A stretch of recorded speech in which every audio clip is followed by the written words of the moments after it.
حسن ایسا ہے کچھ بے مثال آپ کا حسن ایسا ہے کچھ بے مثال آپ کا ثانی ملنا ہوا ہے محال آپ کا ثانی ملنا ہوا ہے محال آپ کا حسن یوسف پہ شیدا نہ ہوتی کبھی دیکھتی گر زلیخا کمال آپ کا دیکھتی گر زلیخا جمال آپ کا جسم و جاں یک بیک سب مہکنے لگے جس گھڑی آ گیا ہے خیال آپ کا کچھ قیامت سے بھی کم نہیں وہ گھڑی کچھ قیامت سے بھی کم نہیں وہ گھڑی جب جہاں سے ہوا ہے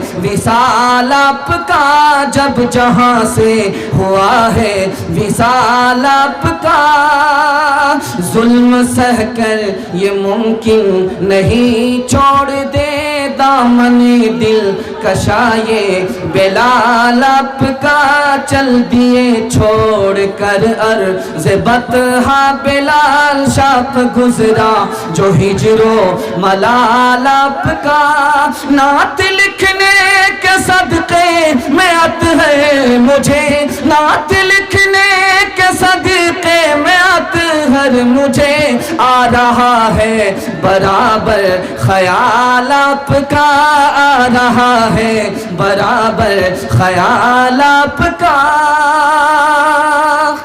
بہت خوبصورت جلسہ آپ قبرستان کے حوالے سے سننے کے لیے بیٹھے ہیں۔ اللہ ہمارے سننے کو آپ کے اور ہمارے سنانے کو قبول فرمائے۔ آپ لوگ مکمل سننے کے لیے تیار ہیں؟ دونوں ہاتھ اٹھائیے انشاءاللہ۔ کان کھول کر کے سنیں گے، ہاتھ اٹھائیے انشاءاللہ۔ آنکھ بند کر کے سنیں گے، ہاتھ اٹھائیے انشاءاللہ۔ آنکھ بند کر کے سنیں گے، ذرا دھیان دیجیے گا۔ سوالوں سے میں اپنے پیغام کو شروع کرنے کے لیے جا رہا ہوں۔ جلسہ آپ کا کافی دیر سے شروع ہو چکا ہے، بہت دیر سے جلسہ چل رہا ہے۔ سیدھے سوالوں سے میں اپنے پیغام کو شروع کرنے کے لیے جا رہا ہوں۔ آپ لوگ تھوڑا خاموش ہو جائیے، یہ چینل والے تھوڑا خاموش ہو جائیے بھائی، دھیان دیجیے گا۔ سوالوں سے میں اپنے پیغام کو شروع کرنے کے لیے جا رہا ہوں۔ میرا پہلا سوال ہے، ہمارے نبی اور دوسرے نبی کے درمیان کتنا زمانہ گزرا؟ حضرت آدم اور حضرت محمد صلی اللہ علیہ وسلم کے درمیان کتنا زمانہ گزرا؟ حضرت نوح، حضرت محمد، حضرت ابراہیم، حضرت موسیٰ اور حضرت عیسیٰ حضرت محمد صلی اللہ علیہ وسلم کے درمیان کتنا زمانہ گزرا؟ یہ میرا پہلا سوال ہے۔ دوسرا سوال ہے، بہت خوبصورت بڑا پیارا سوال ہے، نبی کو اتنا کیوں ستایا گیا؟ جبکہ نبی سے بڑھ کر کے اچھا انسان کوئی ہو ہی نہیں سکتا، لیکن نبی کو کیوں ستایا گیا؟ یہ میرا دوسرا سوال ہے۔ تیسرا سوال ہے، انصار مدینہ سے یہودیوں نے کہا جب تمہارے گھر شادی ہوگی تو دلہن کو پہلی رات ہمارے یہاں بھیجنا پڑے گا، اس کا خاتمہ کیسے ہوا؟ یہ میرا تیسرا سوال ہے۔ انشاءاللہ عمل کریں گے، ہاتھ اٹھائیے انشاءاللہ۔ مرنے کے بعد عمل کریں گے، ہاتھ اٹھائیے انشاءاللہ۔ ذرا دھیان رکھیے، دل و دماغ آپ کا یہاں ہے یا نہیں ہے، یہ مجھے پتہ چل رہا ہے۔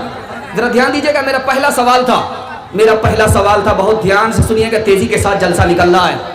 حضرت آدم اور حضرت محمد صلی اللہ علیہ وسلم کے درمیان کتنے سال کا فاصلہ ہے؟ 5470 سال، 5470 سال کا فاصلہ ہے حضرت آدم اور حضرت محمد صلی اللہ علیہ وسلم کے درمیان۔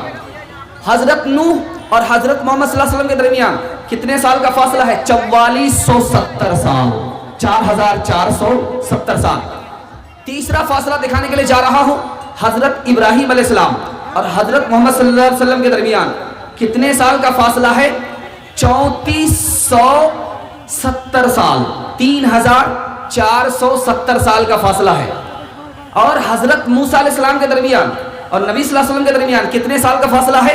2470 سال، 2470 سال کا فاصلہ ہے۔ حضرت عیسیٰ اور حضرت محمد صلی اللہ علیہ وسلم کے درمیان کتنے سال کا فاصلہ ہے؟ 570 سال۔ دوسرا سوال تھا، نبی صلی اللہ علیہ وسلم جب اتنے نیک اور اتنے محبت کو بانٹنے والے انسان، ان کو دنیا میں کیوں ستایا؟ دنیا نے نبی سے دشمنی کیوں کی؟ اس کا جواب یہ ہے کہ نبوت آسان نہیں ہے، نبی کا رتبہ چھوٹا نہیں ہوتا، نبی کا رتبہ بڑا ہوتا ہے۔ اگر نبی کو ستایا نہیں جاتا، दुनिया नबी से दुश्मनी नहीं करती तो नबी का रुतबा छोटा समझा जाता, बड़ा नहीं समझा जाता। इसलिए बड़े बड़े दुश्मन को खींच करके अल्लाह ने अपने नबी के सामने कर दिया ताकि नबूवत कोई छोटी चीज बन करके ना रह जाए, नबी का रुतबा छोटा ना हो जाए। तीसरा और आखिरी सवाल आपसे था, यहूदी कितने नापाक होते हैं, कितने गलीज होते हैं, इसका अंदाजा आपको हो जाएगा।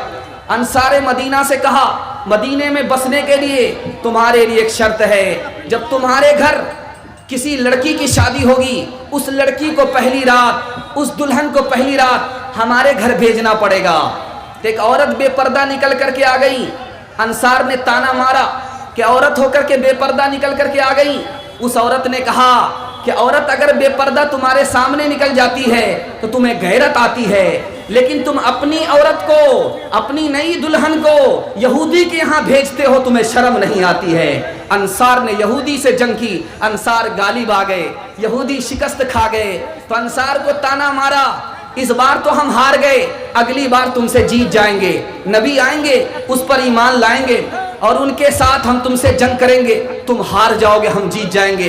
बदकिस्मती देखिए यहूदियों की, नबी आए मारे हसद के ईमान ना लाए और अंसार मारे मोहब्बत के ईमान लाए। अंसार ने अपनी दुनिया भी बना ली, अपना दीन भी बना लिया। मोहम्मद रसूलों में आला है सबसे, मोहम्मद रसूलों में आला है सबसे, वो खल्क़े खुदा में भी बाला है सबसे, वो पाकीज़ा हीरा है कामिलो अकमल, सिवाए खुदा के है वो सबसे अफजल।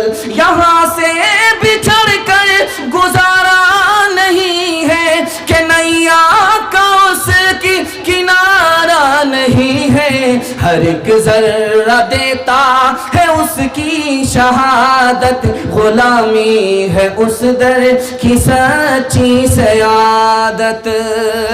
12 रबीउल अव्वल का महीना आ रहा है, रबीउल अव्वल का महीना आ रहा है। 12 रबीउल अव्वल के मौके से आपको क्या करना है, क्या नहीं करना है, आप लोग मुकम्मल सुनने के लिए तैयार हैं? दोनों हाथ उठाइए इंशाअल्लाह। बुढ़ापे में दाढ़ी रखेंगे, हाथ उठाइए इंशाअल्लाह। बीवी से पूछ करके दाढ़ी रखेंगे, हाथ उठाइए इंशाअल्लाह। ये देख सीधे बाईपास जा रहे हैं, जरा दिमाग को हाजिर रखिए भाई। देखिए मैं आपको सुनाने के लिए जा रहा हूं, रबीउल अव्वल आ रहा है, डीजे के साथ लोग जुलूस निकालते हैं। जुलूस निकालना चाहिए या नहीं निकालना चाहिए?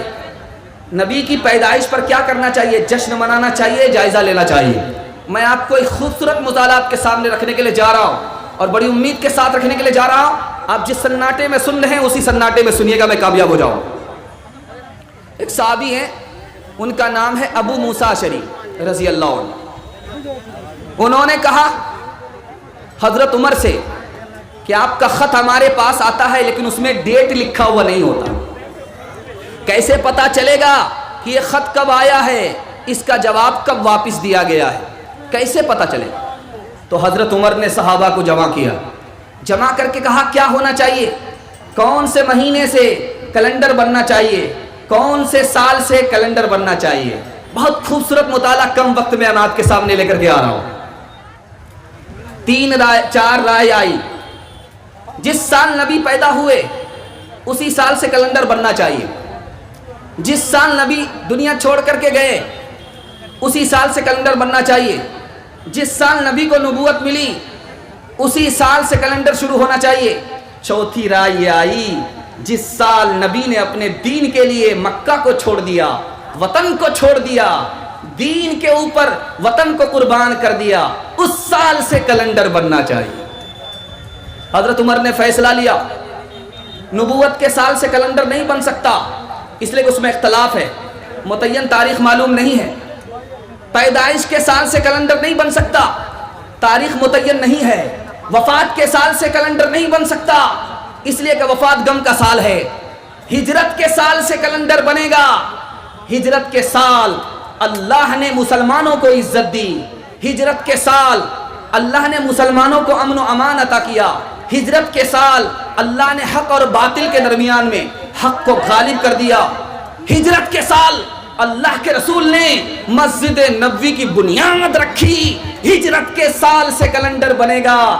नबूवत के साल से नहीं, विलादत के साल से नहीं, वफात के साल से। अब शुरू किया गया कि कौन सा महीना होना चाहिए, तो किसी ने कहा रमजान का महीना होना चाहिए, कबूल नहीं हुआ। किसी ने कहा रबीउल अव्वल का महीना होना चाहिए, कबूल नहीं हुआ। किसी ने कहा रजब का महीना होना चाहिए, कबूल नहीं हुआ। कबूल कौन से महीने में हुआ? आपको सुन करके ताज्जुब होगा। कैलेंडर मुसलमानों का बन रहा है और महीना कौन सा कबूल हो रहा है? मुहर्रम का महीना कबूल हो रहा है। हाजी जब घर वापस आते हैं तो मुहर्रम का महीना होता है, और हिजरत जिस महीने से शुरू हुई है वो मुहर्रम का महीना है। इंशाअल्लाह जब 12 रबीउल अव्वल आ जाए तो हम जायजा लेंगे, जश्न नहीं मनाएंगे। हाथ उठाइए, इंशाअल्लाह जायजा लेंगे। बिल्कुल सही जा रहा है, बिल्कुल सही जा रहा है, घबराने की कोई बात नहीं। लोग घबरा गए हैं कि बार बार हाथ उठा करके फजीयत हो रही है। जश्न नहीं मनाएंगे, जायजा लेंगे इंशाअल्लाह। इंशाअल्लाह जायजा लेना है कि नबी का दीन हमारी जिंदगी में कितना है, कितना दाखिल है, कितना बाहर है। जब तकिया पर सर हो तो ये सोचना है कि नबी का दीन हमारे अंदर दाखिल है या निकल गया। ये अगर जश्न की जगह जायजा होगा तो इंशाअल्लाह ये साल तो हमारा खराब गया, आने वाला साल जरूर अच्छा जाएगा।